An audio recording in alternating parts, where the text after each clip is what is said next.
વાત કરીએ અમરેલીની। અમરેલી જિલ્લામાં વરસાદી માહોલ સર્જાયો છે। સાવરકુંડલા શહેરમાં પવન સાથે ધોધમાર વરસાદ, સતત બીજા દિવસે કમોસમી વરસાદ વરસી રહ્યો છે। તો ભારે વરસાદના દ્રશ્યો સામે આવ્યા છે। સાવરકુંડલા શહેરમાં પવન સાથે ધોધમાર વરસાદ નોંધાયો।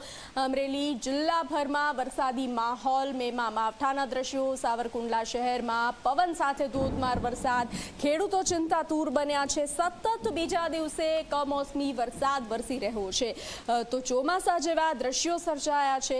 મેમાં માવઠાના દ્રશ્યો, માવઠાના કારણે જગતનો તાત ચિંતામાં મુકાયો છે। ઉનાળુ પાકને નુકસાન થવાની ભીતિ, સતત બીજા દિવસે કમોસમી વરસાદ વરસી રહ્યો છે। અમરેલી જિલ્લાના વાતાવરણમાં અચાનક પલટો આવ્યો છે। તો રાજુલા શહેર અને કોસ્ટલ વિસ્તારમાં વરસાદ વરસી રહ્યો છે। સતત બીજા દિવસે કમોસમી વરસાદ વરસ્યો છે। સતત 2 દિવસથી જે રીતે અમરેલીમાં વરસાદ વરસી રહ્યો છે, તો અમરેલી જિલ્લાના વાતાવરણમાં પલટો। રાજુલા શહેર અને કોસ્ટલ વિસ્તારમાં સતત બીજા દિવસે કમોસમી વરસાદ વરસી રહ્યો છે। આપ આ દ્રશ્યો જોઈ રહ્યા છો। અમરેલીના ભારે પવન સાથે વરસાદ નોંધાયો છે। રાજુલા અને સાવરકુંડલાના દ્રશ્યો અમે આપને બતાવી રહ્યા છીએ।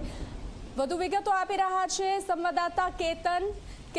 અમરેલી જિલ્લામાં વરસાદી માહોલ, ખાસ કરીને સાવરકુંડલા, રાજુલામાં 2 દિવસથી વરસાદ વરસી રહ્યો છે। શું છે હાલની સ્થિતિ અને આગામી સમયમાં કઈ રીતે આગાહી આપવામાં આવી છે? બિલકુલ બનશે। જે રીતે હવામાન વિભાગે કમોસમી વરસાદની આગાહી આપી છે, તેને લઈને અમરેલી જિલ્લામાં આજે સતત બીજા દિવસે કમોસમી વરસાદ પડ્યો છે। આજ સવારથી જ સમગ્ર જિલ્લામાં વાદળછાયું વાતાવરણ સર્જાયું હતું, જેને લઈને આજે સાવરકુંડલા શહેરમાં ધોધમાર વરસાદ વરસ્યો હતો।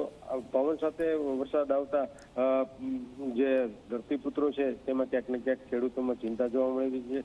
તો રાજુલા અને આસપાસનો જે કોસ્ટલ બેલ્ટ વિસ્તાર છે તેમાં પણ પવન સાથે ધોધમાર વરસાદ વરસી રહ્યો છે। આમ છેલ્લા 2 દિવસથી અમરેલી જિલ્લામાં પવન સાથે ધોધમાર વરસાદ આવતા જે ખેડૂતો છે તેમાં એક ચિંતા જોવા મળી રહી છે। ખાસ કરીને હાલ ડુંગળી અને તલ તેમજ જે અન્ય પાકો છે, ખાસ કરીને કેરીની સિઝન હાલ ચાલી રહી છે, તો કેરીના પાકને, ડુંગળીના પાકને અને તલના પાકને વ્યાપક પ્રમાણમાં નુકસાન થયું છે। કમોસમી વરસાદે ખેડૂતોની માઠી દશા દર્શાવી છે। જી કેતન, જાણકારી સાથે જોડાવા બદલ આભાર।